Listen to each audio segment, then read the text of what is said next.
Pemirsa, peringatan dini menyala di platform pemantauan cuaca BMKG dan juga pendeteksi kebencanaan milik BRIN. Curah hujan tinggi hingga badai diperkirakan akan melanda wilayah Jabodetabek. Sejumlah upaya pun dilakukan untuk mencegah bencana hidrometeorologi terjadi. Di antaranya teknologi modifikasi cuaca. Nah, apa itu teknologi modifikasi cuaca? Adalah upaya mendapatkan kondisi cuaca seperti yang diinginkan. Bisa meningkatkan curah hujan atau justru sebaliknya, yaitu mengurangi curah hujan di suatu daerah. Seperti yang sedang dilakukan saat ini oleh pemerintah. Nah, bagaimana cara kerjanya? Berikut kami akan tampilkan infografisnya berikut ini. Apa saja upaya yang sudah dilakukan adalah pertama, cara kerja dari teknologi modifikasi cuaca ialah mengambil dari radar cuaca BMKG yang akan juga menginformasikan di mana awan target itu berada. Awan yang bisa menyebabkan hujan dengan intensitas cukup lebat dan juga yang mengakibatkan cuaca ekstrim. Lalu pesawat yang mengangkut garam atau NaCl akan ditaburkan ke awan hujan target tersebut. Proses menambahkan partikel higroskopik ke awan ini akan membuat proses pengumpulan butir tetes air secara cepat terjadi. Nah, sebelum awan bergerak menuju lokasi target yang ingin dikurangi curah hujannya, maka hujan nanti akan terjadi di titik-titik yang sudah ditentukan, baik itu oleh BMKG maupun oleh BRIN. Yang kemudian harus diperhatikan ialah posisi pesawat selalu harus berada di antara arah angin dan juga awan hujan milik targetnya. Nah, hujan sebisa mungkin akan diturunkan sebelum awan ini akan tiba di wilayah target, dalam hal ini di Jabodetabek misalnya.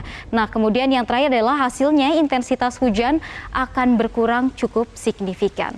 Lalu teknologi modifikasi cuaca yang digunakan di Jabodetabek saat ini adalah jumping proses mekanisme atau modifikasi cuaca ekstrim yang tujuannya untuk mempercepat proses hujan. Kita lihat kemudian jenis garam apa yang digunakan untuk melakukan percepatan hujan ini adalah jenis garamnya yaitu NaCl dengan bentuk superfine powder atau butiran yang sangat halus. Nah, waktu penyemaiannya bisa beragam antara 10 menit hingga 2 jam. Bergantung dari jenis pesawat yang digunakan. Jika Hercules bisa mengangkat 5 ton NaCl, maka akan butuh persiapan lebih lama dan juga berbeda dengan pesawat CASA yang saat ini sedang digunakan oleh BMKG dan juga BRIN, yaitu mengangkut 800 kg garam seperti yang saat ini digunakan di Jabodetabek. Kemudian penyemaian ini akan bereaksi setelah 4-15 jam. Jadi waktu yang paling tepat untuk dilakukan penyemaian adalah pada pagi hari hingga pukul 17 waktu Indonesia Barat atau pada pukul 17 atau 5 sore. Ini waktu yang paling tepat untuk melakukan penyemaian. Kita lihat lagi di infografis berikutnya adalah saat ini BMKG, BRIN, BNPB hingga TNI AU fokus melakukan penyemaian awan hujan di wilayah yang mengalami hujan ekstrim atau diperkirakan akan mengalami hujan ekstrim. 3 wilayah tersebut diantaranya ada Jakarta, Jawa Barat, dan juga Banten.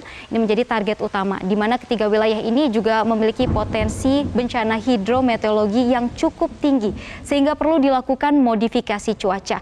Jika kita lihat di grafisnya lagi, kita bisa lihat petanya di sini.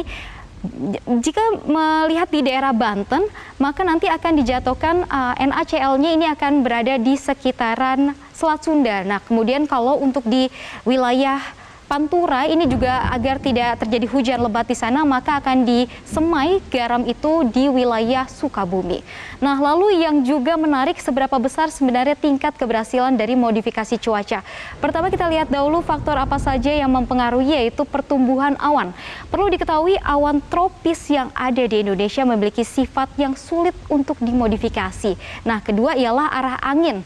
Karena ini akan bermuara pada awan yang akan disemai, apakah akan dibawa menuju target lokasi atau tidak. Nah, sehingga dari 2 poin ini tingkat keberhasilan dari modifikasi cuaca di tanah air ini terbilang cukup kecil karena ada perubahan dari cuaca itu sendiri. Terakhir, kita lihat tampilan potensi hujan di sejumlah wilayah Indonesia dari tampilan satelit Himawari berikut ini. Bisa kita lihat tampilan satelit Himawari di sini.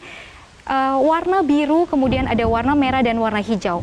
Warna biru ini bisa ditandai dengan di sejumlah wilayah yang cukup banyak di Indonesia, mulai dari Sumatera, kemudian bisa dilihat juga ada di wilayah Jawa, dan juga warna merah ini ternyata kondisi awan ini cukup tebal sehingga kemungkinan hujan akan turun ini juga sangat besar. Ini yang kemudian perlu diperhatikan dan juga perlu diwaspadai oleh masyarakat yang tinggal di wilayah Jawa, kemudian di Sumatera. Ini karena potensi hujan di wilayah-wilayah ini juga masih besar, dan juga kita mengarah ke arah timur sedikit, ini juga bisa terlihat bahwa Papua juga memiliki curah hujan yang cukup besar. Begitupun juga dengan yang sudah kemarin diterangkan oleh BMKG tentang perakiraan cuaca di sejumlah wilayah Indonesia. Nah, meski upaya modifikasi cuaca untuk mengurangi dampak cuaca ekstrim sudah dilakukan, tapi bukan tak mungkin bencana hidrometeorologi ini akan hilang begitu saja. Potensi bencana masih tetap ada, untuk itu masyarakat tetap harus waspada. Nah, kita juga akan melihat himbauan terjadinya cuaca ekstrim yang dikeluarkan BMKG ini ternyata direspon langsung oleh pemerintah melalui penyemayan garam di langit Jakarta, Banten, dan juga Pantura atau modifikasi cuaca yang kita kenal. Langkah ini diambil untuk memindahkan dan juga mengurangi intensitas hujan deras yang diprediksi akan terjadi di wilayah Jabodetabek. Untuk membahasnya lebih lanjut mengenai teknologi modifikasi cuaca, kita telah terhubung dengan Budi Harsoyo, Koordinator Laboratorium Pengelolaan Teknologi Modifikasi Cuaca BRIN melalui sambungan Zoom. Selamat siang, Pak Budi. Selamat siang, Mbak. Kita ingin tanya langsung, Pak, seberapa efektif sebenarnya teknologi modifikasi cuaca atau TMC dapat mengurangi dampak cuaca ekstrim di Indonesia? Baik, terima kasih.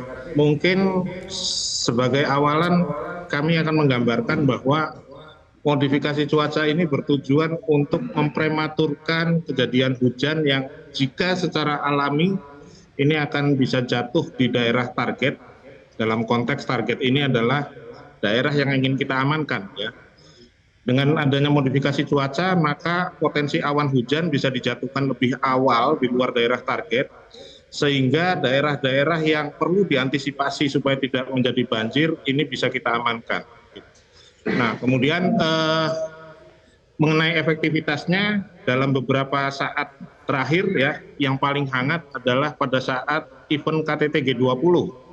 Kami juga di sana diminta untuk mengamankan event KTT G20, terutama pada saat acara-acara di area outdoor, termasuk gala dinner, dan ini alhamdulillah bisa berhasil. Nah, konsep yang sama ini diterapkan untuk mengantisipasi kondisi cuaca ekstrim yang berdasarkan prediksi BMKG ini akan terjadi selama sepekan menjelang tahun baru, ya, sejak Natal dan tahun baru.